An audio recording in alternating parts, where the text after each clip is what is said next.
Young professionals పేరుకు తగ్గట్టే మంచి చురుకైన కుర్రాళ్ళని తీసుకుంటున్నారండి. AP state development and planning society అంటే గవర్నమెంట్ ఆఫ్ ఆంధ్రప్రదేశ్ తరపున 175 మంది యంగ్ ప్రొఫెషనల్స్ని తీసుకుంటున్నారు.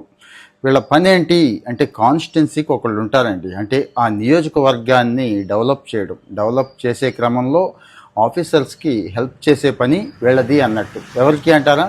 ఎంబీఏ పూర్తి చేసిన వాళ్ళకి, అలాగే any PG degree, other PG degrees ఉన్న వాళ్ళకి. ముఖ్యంగా కొన్ని స్కిల్స్ చూస్తారండి. కాస్త కమ్యూనికేషన్ స్కిల్స్ చూస్తారు, డేటా ఇంటర్ప్రిటేషన్ స్కిల్స్ చూస్తారు, minimum computer knowledge, MS office ఇలాంటివి ఉండాలి కదా, అవి ఉండాలి. డాష్ బోర్డ్స్ అర్థం చేసుకోవడం ఉండాలి. ముఖ్యంగా ఒక గవర్నమెంట్ ఎలా నడుస్తుంది, పాలసీ డెసిషన్స్ ఎలా తీసుకుంటున్నారు, అభివృద్ధి కార్యక్రమాలు ప్రజలకి ఎలా వెళతాయి, ప్రజల్ని అభివృద్ధి కార్యక్రమాల్లో ఎలా భాగం చేస్తాం, ఇలాంటి వాటి మీద కాస్త నాలెడ్జ్ ఉంటే మంచిది. ఎందుకంటే P4 ఉంది కదండి, అంటే పేదరికం లేకుండా చేయాలి అని ముఖ్యమంత్రి గారు కృషి చేస్తున్నారు కదా. ఆ P4ని ఒక స్థాయికి తీసుకువెళ్ళడం కోసం వీళ్ళందరినీ ఇప్పుడు తీసుకుంటున్నారు. మీకు ఏదేదో ఆలోచనలు వచ్చి ఉంటాయి, అవన్నీ పక్కన పెట్టేయండి.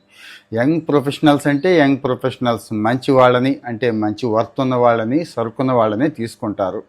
ఇక్కడ వేరే రికమెండేషన్స్ అని అవని ఇవని ఏవో ఆలోచిస్తూ ఉంటారు. అవేమీ బుర్రలో పెట్టుకోవద్దండి. సో మీకు గవర్నమెంట్లో పనిచేయాలి, గవర్నమెంట్తో పనిచేయాలి, గవర్నమెంట్ ఆఫీసర్స్తో సొసైటీని చేంజ్ చేసే క్రమంలో, సొసైటీ ట్రాన్స్ఫర్మేషన్లో నేను కూడా ఉండాలనుకునే వాళ్ళకి చాలా బాగుంటుంది. జీతం వచ్చి అన్నీ కలిపి నెలకి 60,000 చెప్పారు.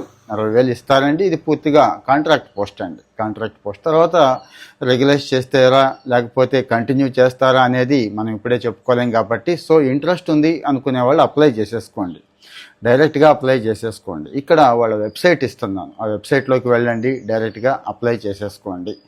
ఇలాంటి అవకాశాలు చాలా అరుదుగా వస్తాయండి. అంటే పెద్ద పెద్ద ఎంఎన్సీల్లోనో, స్టార్టప్స్లోనో, కంపెనీల్లోనో ఎక్కడ పనిచేసినా కానీ మనకేదో కాస్త జీతం ఇస్తారు, కానీ జీవితకాలం మన కష్టమంతా వాడికి దోచిపెట్టినట్టే, సాటిస్ఫాక్షన్ చాలా తక్కువ ఉంటుంది. కానీ గవర్నమెంట్లో పనిచేస్తే, జనం కోసం పనిచేస్తే, ప్రజల అభివృద్ధి కోసం, ప్రజల్ని పేదరికం నుంచి బయటికి తీసుకురావడం కోసం, గుడ్ గవర్నెన్స్ కోసం పనిచేస్తే ఆ సాటిస్ఫాక్షన్ వేరే ఉంటుంది. అదోను యంగ్ ప్రొఫెషనల్స్ కదండి, మంచి వాల్యూ ఇస్తారు వీళ్ళకి, వీళ్ళ అభిప్రాయానికి వాల్యూ ఇస్తారు, వీళ్ళ స్కిల్కి వాల్యూ ఇస్తారు. జిల్లాలో ఉన్న సీనియర్ ఆఫీసర్స్, జిల్లా కలెక్టర్లు, స్టేట్ లెవెల్ ఆఫీసర్స్, ఇంకా లోకల్గా ఉన్న స్థానిక ఎమ్మెల్యేలు, మినిస్టర్స్తో కూడా కలిసి పనిచేసే అవకాశం ఉంటుంది. డెవలప్మెంట్లో భాగం పంచుకునే అవకాశం ఉంటుంది.